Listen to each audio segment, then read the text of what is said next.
The dashboard clock read 2:17 a.m. when my fuel light blinked on. Panic shot through me immediately. Out here on this forgotten stretch of highway, with nothing but darkness pressing against my windows, running out of gas was not an option. My GPS had lost signal over an hour ago, and the last signs of civilization had faded into the rearview mirror long before that. I squinted into the darkness ahead, my headlights carving a meager path through the oppressive night. The rain that had been my constant companion for the past 3 hours intensified, drumming against the roof in an erratic rhythm that matched my heartbeat. That's when I saw it, a faint glow in the distance, breaking through the sheets of rain. As I drew closer, the outline of an old gas station materialized from the gloom. The sign was half-lit, letters missing. AS's Gas and Go. Relief flooded through me, though something in my gut twisted uncomfortably. I pulled in, tires crunching on gravel mixed with broken glass. The station looked like it had been abandoned for years, yet somehow a single light flickered above one pump. The convenience store attached to it was dark except for a pale blue light emanating from somewhere deep inside. Necessity overruled instinct. I parked beside the functioning pump and stepped out, immediately soaked by the relentless downpour.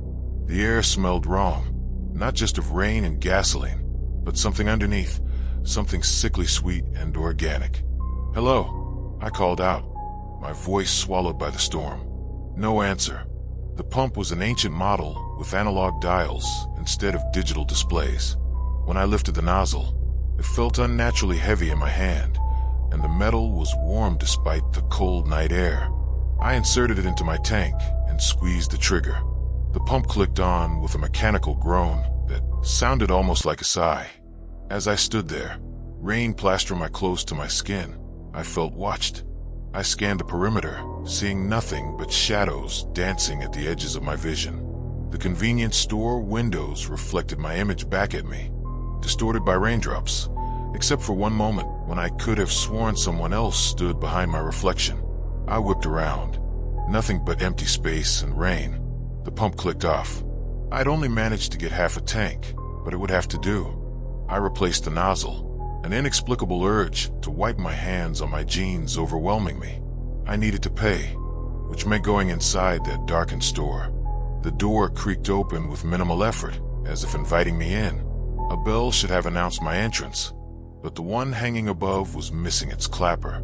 The interior was bathed in that strange blue light I'd noticed from outside, coming from an old television behind the counter.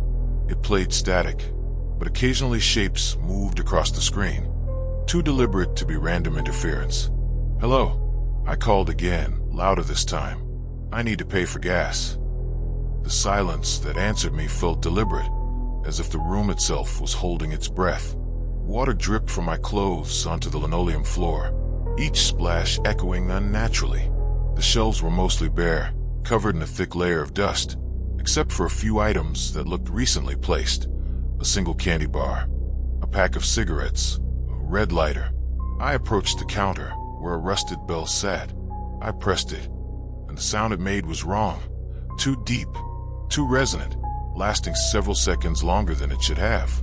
The static on the television intensified for a moment, then cleared to show what looked like security camera footage of me, standing at the counter. Except it wasn't live footage. In the video, I was smiling. I wasn't smiling now. Movement caught my eye. A door behind the counter, marked employees only, slowly swinging open. I should have left then. I should have run.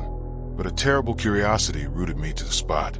"I'm sorry for intruding," I called out, my voice trembling. "I just needed some gas." A sound emerged from the darkness beyond the door, a wet, sliding noise, like something heavy being dragged across damp concrete. Then came a voice, hoarse as if from disuse, yet somehow familiar. "Everyone needs something," it said. "What do you really need?"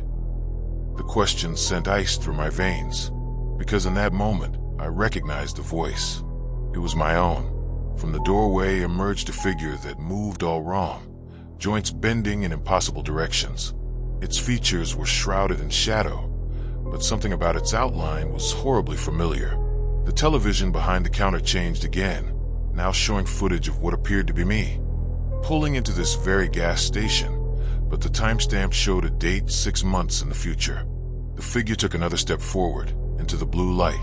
I saw myself, but wrong, skin gray and sagging, eyes hollow black pits, mouth stretched in a rictus grin that revealed too many teeth.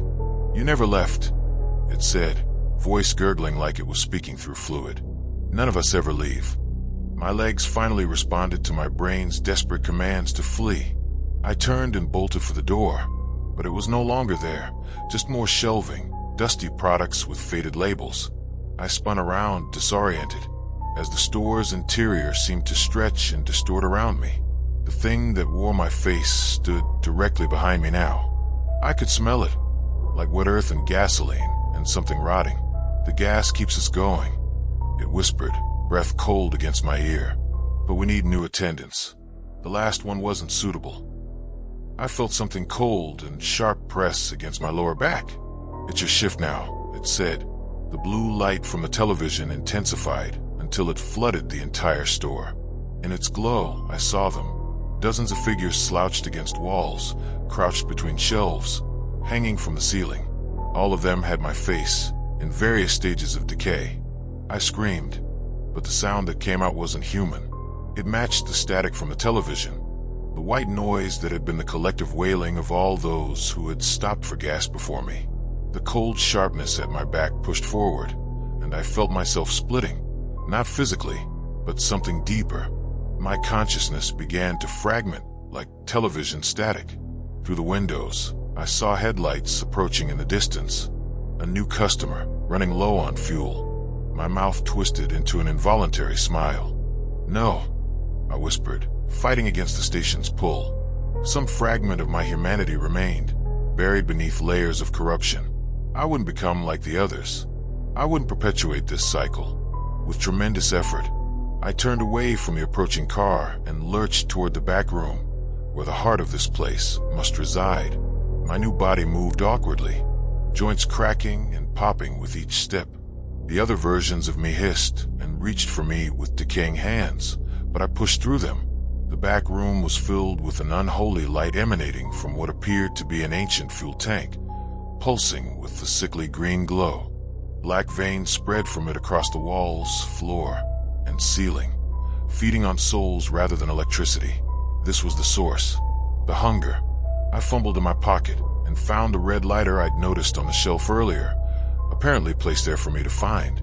My hand trembled as I flicked it on, the small flame seeming impossibly bright against the darkness. "This ends now," I growled, voice barely recognizable as human. A chorus of inhuman screams erupted around me as I touched the flame to the pulsing veins on the wall. They caught immediately, the fire spreading with unnatural speed, green-black smoke billowing as the station's true essence burned. The building began to shake violently. Through the walls, I heard car tires screeching as the approaching driver swerved away. Sensing the danger, good, they would live. My body began to disintegrate as the station's power faltered, the flesh that wasn't mine sloughing off in rotten chunks. The pain was excruciating, but underneath it was a sense of profound relief. The other versions of me were burning away too, their tortured faces showing something close to gratitude as they crumbled to ash.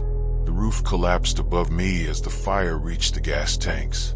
I closed my eyes, embracing the end. There was peace and destruction when it meant freedom. 3 days later, a highway patrol officer investigated reports of an explosion. He found nothing but a scorched crater where GPS maps indicated a gas station once stood. No records of the station existed in county registries. A single, partially melted gas pump was recovered from the site, its meter frozen at exactly half a tank. Over the next year, missing persons reports for that stretch of highway dropped to 0. Drivers reported feeling inexplicably relieved when passing the empty plot, as if awakening from a nightmare they couldn't quite remember.